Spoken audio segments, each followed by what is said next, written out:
جوه مصنع الصين. طبعا درجه الحراره -8. احنا جايين في التلج ده نختبر الماكينه دي كويس. دي ماكينه الليزر.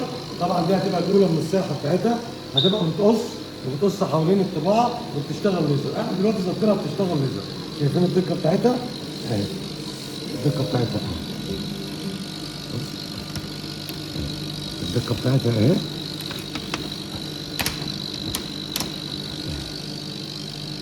يعني احنا من الاخر عملنا مكنه او 3 مكنه في مكنه، يعني تحديد مرك بتحدد زي الكاميرا كده، بتقص قطر لو حابب ليزر، او قطر وليزر مع بعض.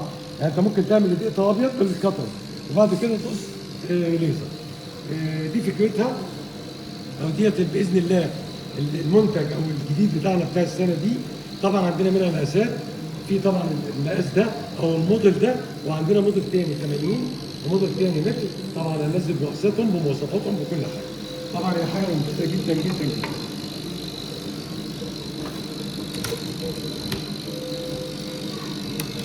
الدقه مفيش شعره بره،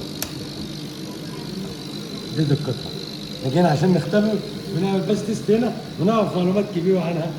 نشوف الوات بتاع الليزر بتاعها، نشوف شغلها بعينينا قبل ما ننفذ فيها. عشان لما نقول لك احنا بنيجي المصانع وبندور بنفسنا وبنشتغل بنفسنا قبل ما ننفذ زي منتج، صدقني هي العمليه امانه قبل ما تكون شغل او قبل ما تكون ارباح ومكاسب. اتمنى يا جماعه التوفيق، وباذن الله نعمل فيديو من خط الانتاج تحت ونجيبهم ماكينه ان شاء الله، ونعمل برضك فايل كده 2 ونبعتهم ونسجل فيديوهات. شكرا. ثانك يو.